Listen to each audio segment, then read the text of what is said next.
What I would like to do during the Bible school hour is to give you an update on the work at Potter. It is a great work. Somebody new stands before you. You oftentimes wonder concerning who this individual is. My name is David Hamilton. I've been with Potter Children's Home for about 8 years now. I've really enjoyed my work. I've done a lot of traveling over 12 states in order to collect donations from loving Christians just like you. I have a great job. Even though I am away from my family, I do get to meet the greatest people in the world, and that's Christians. And I get to see them in their generosity, in the support of a great ministry. And I'm thankful to meet you all today, and I'll be glad to visit with you after services. There is a display outside that you can take the little knickknacks that are out there. It seems like the favorites are those little notebooks. People love those little notebooks, and you can take whatever you like. I have more if I run out. I will tell you also, I'm married to my wife, Kim. We've been married 40 years. She deserves a double gold medal for putting up with me. We have 2 children, Matthew and Sarah. We have 3 precious granddaughters. Willow is age 13, Emma Kate's 11, and Isabel, who is the boss of my son's household, is 6. She runs the show. And I'm really blessed with a great family. I've preached the gospel for just about 40 years, not quite. I preached for the South Warren Church of Christ in Bowling, out on the south side of Bowling Green. We're about 110 or 120 members strong, and it's a growing congregation and a work that I love dearly. And as I travel this week, I would solicit your prayers. I'm heading through eastern Kentucky, and I've been very prayerful for the folks there. As you know, they've experienced more flooding and storms, and it's been very difficult. I've been in contact with the congregations there, and despite the flooding and the hardship, they are still generously giving to us at Potter. That just tells you how wonderful the congregations are there. If you have your Bibles, I would encourage you to turn to Exodus chapter 22. Anytime God's people meet, we should have His book open. Amen? Yes, we should. All right. And we're going to begin talking about Potter Children's Home by looking at Exodus chapter 22. This morning as we begin, I'm going to talk about a very small portion of the nature of the God that we serve. And I'm going to talk about how He feels about the most vulnerable of society.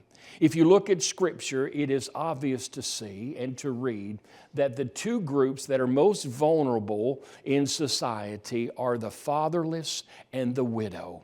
God has much to say about the fatherless and the widow, and there are 2 things in general that He has wanted from the very beginning. First of all, He wanted them to be protected, and secondly, He wanted them to be provided for. I take you back to Exodus chapter 22, and I know you're good Bible students. You know that the book of Exodus records the exodus of the people of Israel by the leadership of Moses out of Egyptian slavery toward the promised land. Moses was a very reluctant servant, but he went down to do God's will and led the people out of Egyptian slavery. They had been there over 400 years. And as they came around Mount Sinai and settled there, Moses would climb the mountain, go up and receive 2 tablets of stone, which we would call the 10 Commandments. But you and I also know from our study there were many more commandments that were given to the Israelites than just those 10. And in Exodus 22, we see one of those commandments given, beginning in verse 22 as well. You shall not afflict any widow or fatherless child. That's a commandment that God gives the nation of Israel. If you afflict them in any way, and they cry out at all to me, I will surely hear their cry, and my wrath will become hot. And I'll kill you with the sword. Your wives shall be widows, and your children fatherless. That's very strong language. God says, if you mistreat widows or the fatherless, then you're going to have to pay an extreme price. I'm going to put you in the very place that they are. I'm going to make your wives widows, and I'm going to make your children fatherless. That was God's way of saying, in very strong language, I want the most vulnerable to be protected. Let's go forward a few years in history. Let's look at Deuteronomy, if you would, the 10th chapter. As you know, the Israelites were to travel to the promised land, but they were detoured because of their unbelief. For you see, in Numbers chapter 13, God had sent spies into the land. He says, I want one spy from each tribe to go into the land and to spy it out. They were there 40 days and they returned. And this was the land that God had already promised He was giving them. Well, they came back, and 10 of the spies said, oh, it was a wonderful land, but there is no way we can take it. We are like grasshoppers in their sight. But 2 of the spies were faithful to God's promise, Joshua and Caleb. And they said, what are you talking about? I'm paraphrasing here. This is not the King James Version. He says, what are you talking about? God's promised, let's go take it. Unfortunately, the multitude believed the 10 rather than the 2. And because of their unbelief, God says, you're going to wander in this wilderness till this older generation dies away because of its unbelief. And you're going to wander 1 year for every day that the spies were in the land. And so 40 years they traveled around and did not enter the promised land. And just before they were about to go in after 40 years, this is spoken in Deuteronomy chapter 10 and verse 17. The word Deuteronomy means second giving. It's the second giving of the law. It's a reminder of the original law they were given. In verse 17, for the Lord your God is the God of gods and the Lord of lords, great and mighty and awesome, who shows no partiality nor takes a bribe. He administers justice for the fatherless and the widow. That word justice means protection. He administers protection for the fatherless and the widow, and He loves the stranger, giving him food and clothing. That's God's way of saying He wanted the fatherless to be protected along with the widows. It hadn't changed. We see the original giving the law, the giving again of the law. But look at Deuteronomy chapter 14 and verse 28. I mentioned not only protection, but God was going to give provision for the most vulnerable. In Deuteronomy 14 and verse 28, at the end of every 3rd year, you shall bring out the tithe of your produce of that year and store it up within your gates. And the Levite, because he has no portion nor inheritance with you, and the stranger and the fatherless and the widow who are within your gates may come and eat and be satisfied, that the Lord your God may bless you in all of the work in your hand which you do. God says, I'm going to make you this promise. If you provide for the most vulnerable, including the fatherless and the widow and the stranger, I will bless your hand in whatever that work does. What a great promise. But the means of provision is not done. Look at Deuteronomy chapter 24. We see also that there is more provision that is made on behalf of the people. Beginning in verse number 19.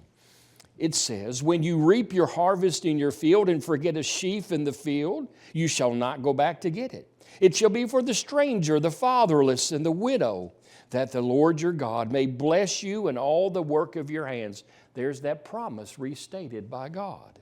When you beat your olive trees, you shall not go over the boughs again. It shall be for the stranger, the fatherless, and the widow. When you gather the grapes of your vineyard, you shall not glean it afterward. It shall be for the stranger, the fatherless, and the widow.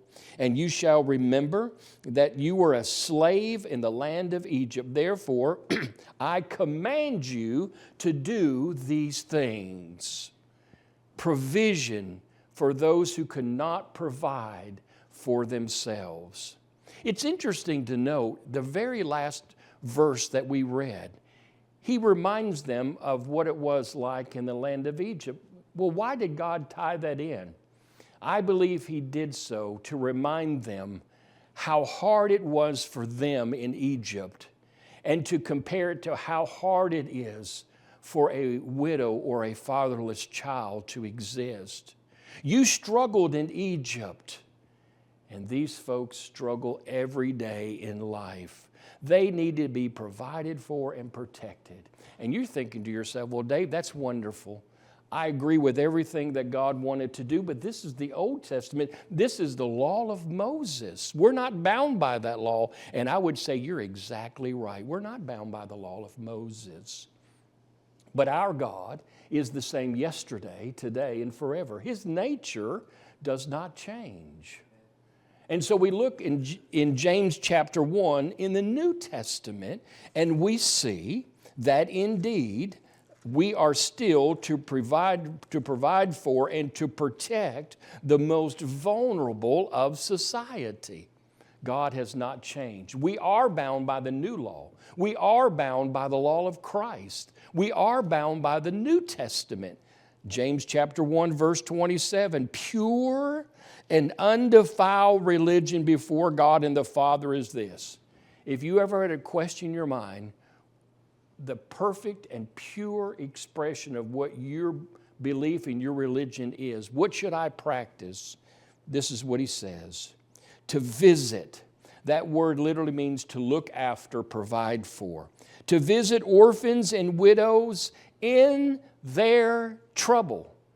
You mean it's still hard for widows and the fatherless? Yes, that has not changed throughout time.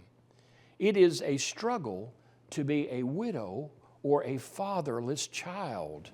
And we see here also, he says, and to keep oneself unspotted from the world. And so we see, we still have the obligation to provide for and protect the well-being of those that are fatherless. And I mention that because right in the mission statement of Potter Children's Home is this very thought. Look at this. The mission of Potter Children's Home and Family Ministries is to be a tool in the hands of supporting churches of Christ, that's you all, and individual Christians, that's you all as well, to do what? To deliver God's justice, to deliver His protection, that is, and mercy, provision, to children and families in need. I believe that Potter Children's Home has an absolute pure mission statement. It is a reflection, I believe, of the will of God for His people, to provide for and to protect children and families in need. That is our mission statement. Potter Children's Home began many, many years ago. 1914, Clinton and Mary Potter actually had established Potter College before that. From 1901 to 1912, James A. Harding was that home's president. After that college stopped existing, they decided to open the children's home in honor of their son Eldon, who had passed due to the complications of typhoid fever. And so in 1914, Potter Children's Home began on the very same campus that we are today. Now, I'm not a mathematician, but it's been 110 years of continuous service for the folks the folks there. We have served over 7,000 children during that time. Think about that. 7,000 children have been provided for and protected in their lives. They have been trained, they've been educated, and most of all, they've been introduced to our God and the Lord's church.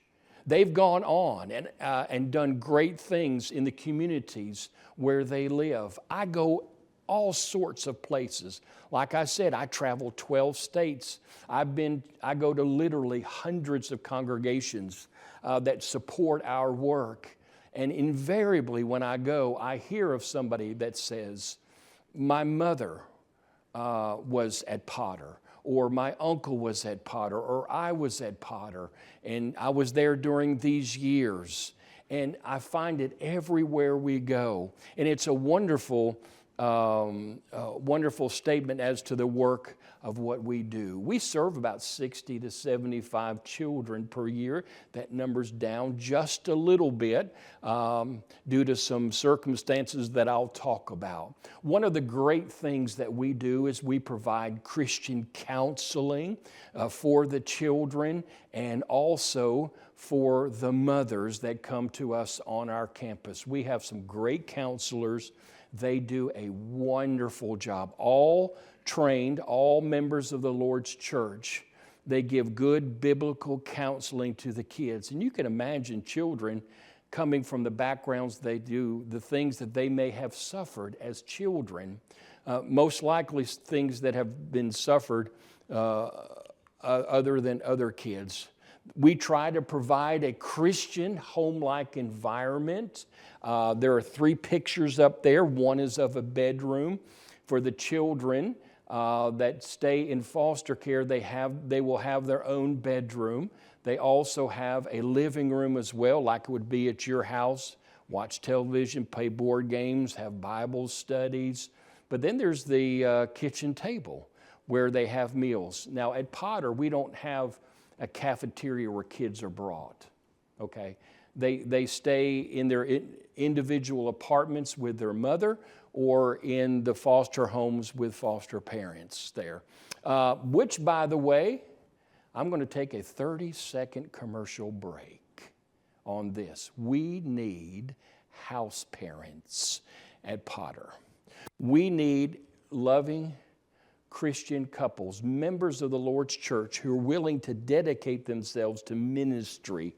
We have 2 houses on campus, the boys and the girls, that are sitting empty. And we want to serve more children.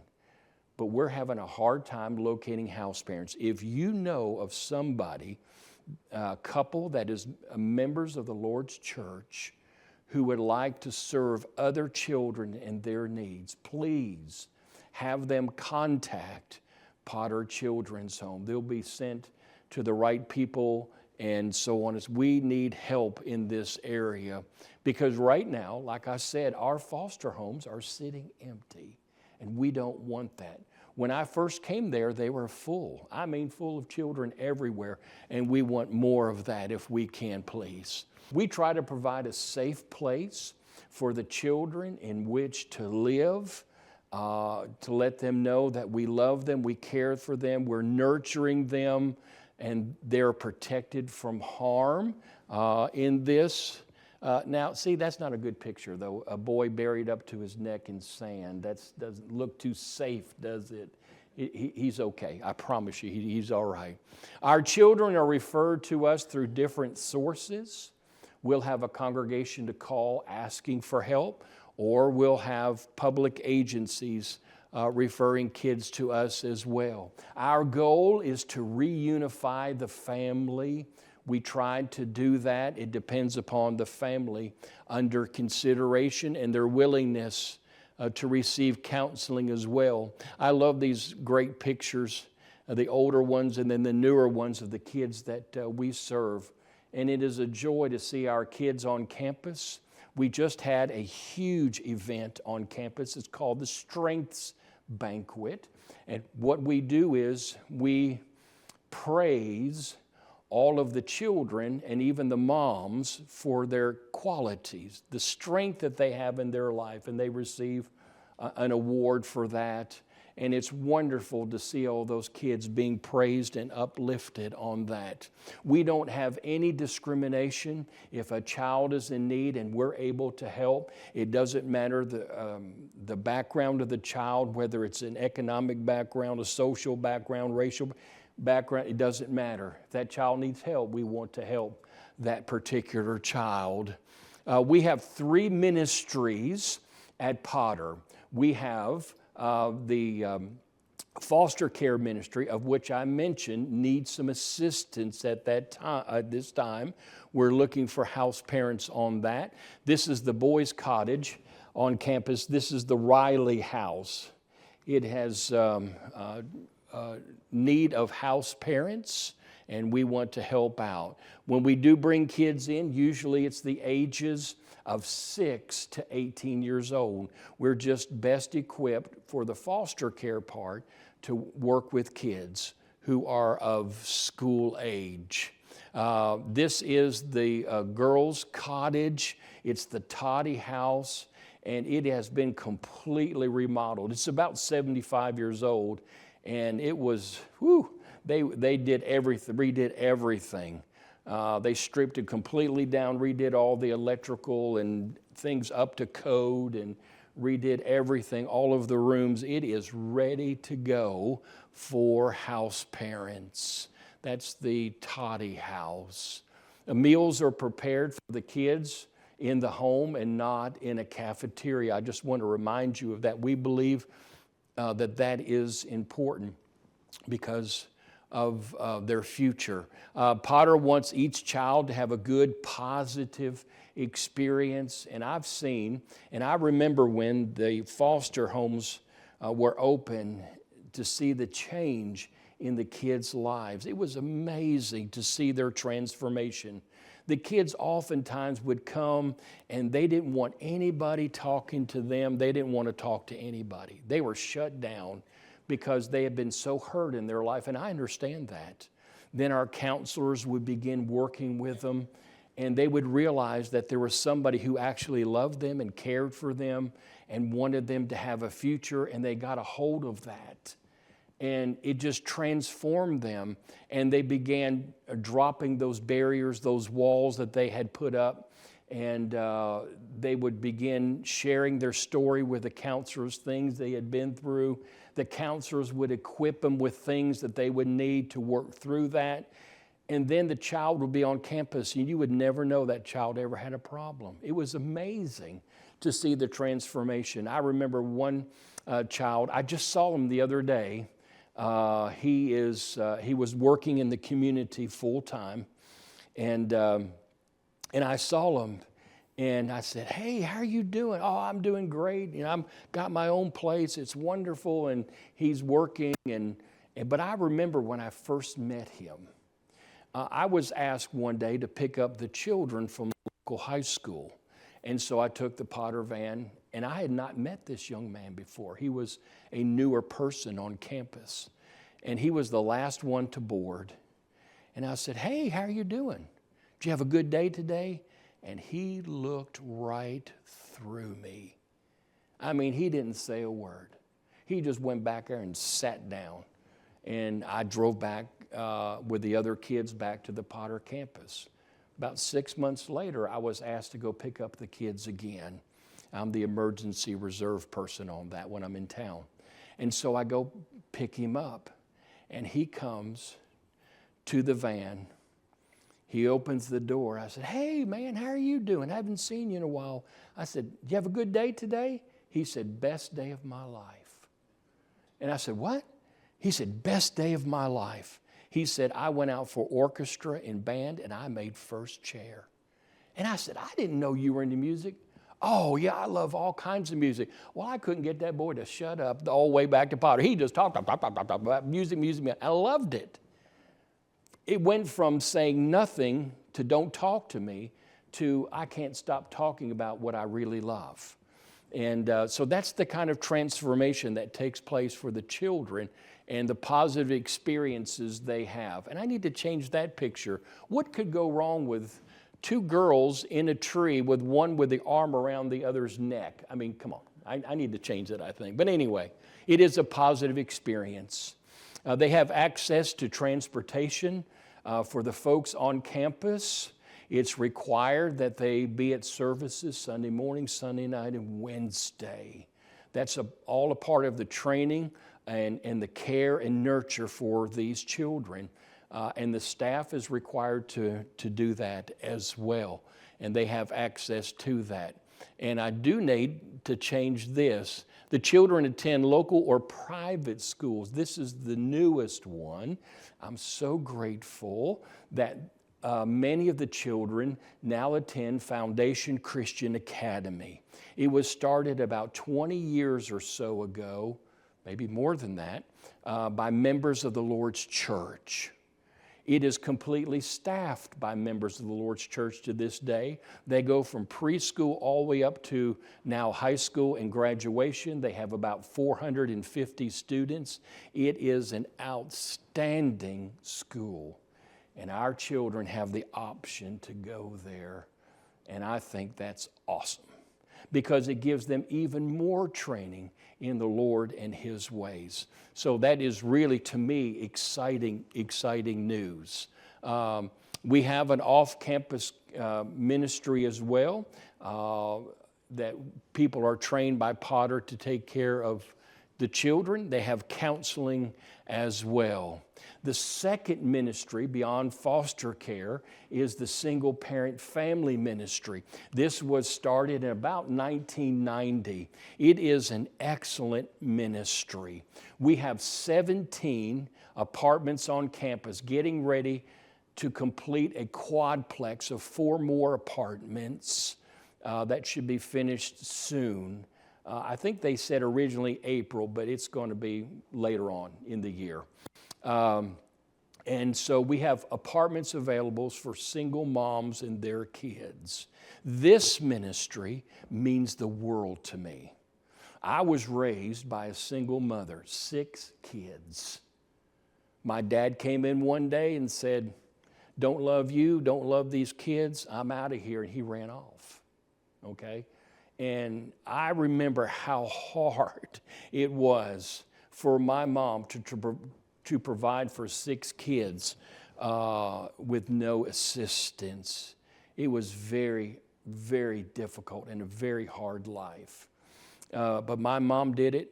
She's my hero, and I love her for everything that she did. But there were no, in the 70s, I know I don't look that old, but in the 70s, there were no real great social services back then for single moms. You just struggled, and we did. And so when I see these mothers come to campus struggling, I want to say, I've been there. I've seen that. I've lived that. And I want this ministry to be very successful. It's a very structured ministry. It's great. The moms come on campus and they have to fill out an application, an interview process. They're drug screened to make sure they're not bringing anything on campus that would be harmful. They have to agree to certain things in order to live on campus. We provide housing, utilities, and food for them. In return, they have to, like everyone else on campus, agree to attend the Lord's church Sunday morning, Sunday night, and Wednesday. They take parenting classes, finance classes. They have to agree to better themselves educationally and vocationally. They cannot date, so on and so forth. There are a lot of provisions, very structured. But I'm not going to sit here and tell you that every mom that comes on campus stays. Some of them find the demands to be too great, too structured. They're not used to that. And some of them choose to leave the program. But I will tell you, for the moms that do stay with the program, they do a great job. We've had a lot of successes. Some moms have gotten their nursing degrees. They've got their IT degrees and other things like that. They have provided for their kids, and they've done wonderful, wonderful things. I think we have 11 moms on campus with their kids right now. And that number, no, I think it's 12 now. And then we have others that will be coming. And so that's a wonderful thing. We want to fill up our ministry with that. It's called SPARK. You've got to have an acronym, don't you, when you do that kind of stuff? Single Parent Alliance for Raising Kids.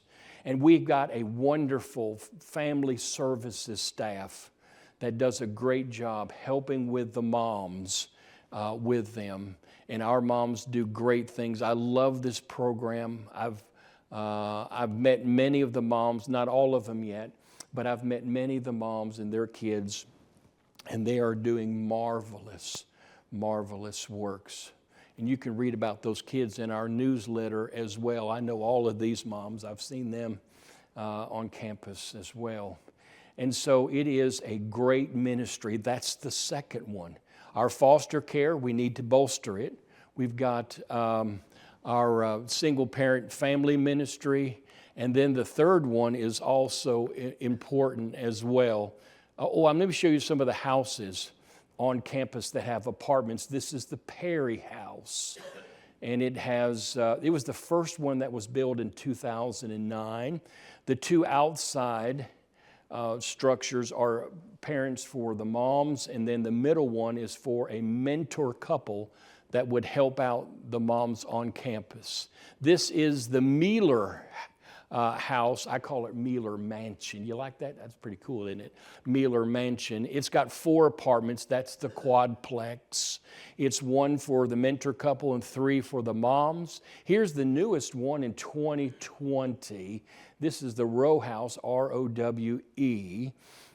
And it has also 4 apartments, 1 for a mentor couple and 3 for the moms as well. Very nice apartments.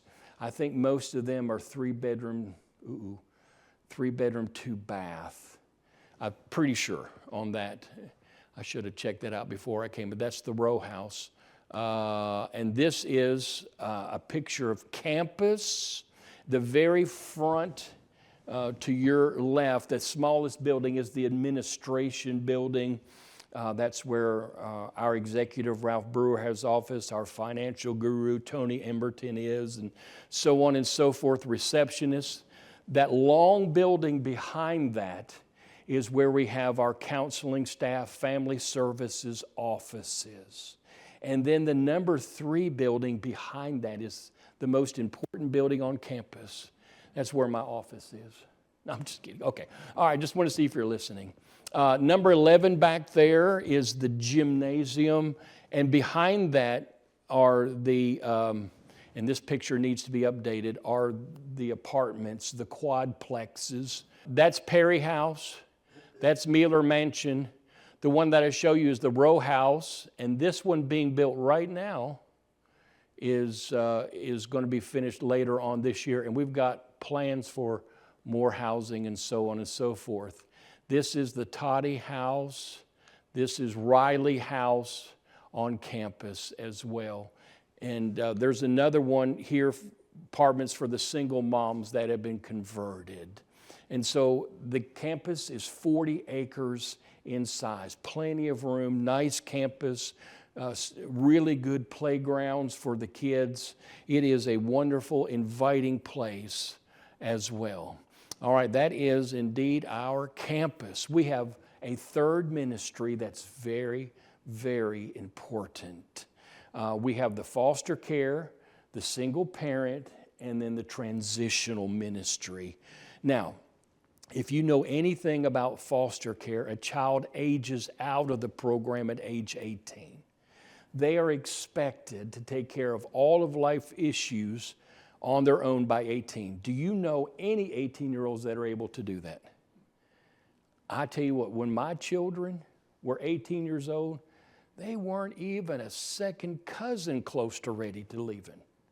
They needed more time and more of mom and dad's money to get them to become independent. They needed more education and so on and so forth. And they had to ease out of our house into independent living. It took some time. It takes time for most children in order to do that.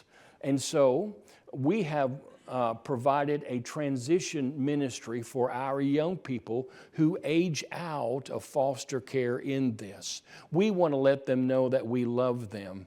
I'm not sure if you know this, but for a foster child, if they receive no help after age 18, they're just let go, 50% of them either end up on the street or in prison. Now that's just awful odds, is it not? We have loved and nurtured these children too much to just say, well, good luck to you, and throw them out the door. We don't want to do that. And so we provided a transitional living ministry. We have Christian couples, members of the Lord's church and the Bowling Green community, that are willing to take kids in order to help them make that transition from dependence to independence, and to help them make that change.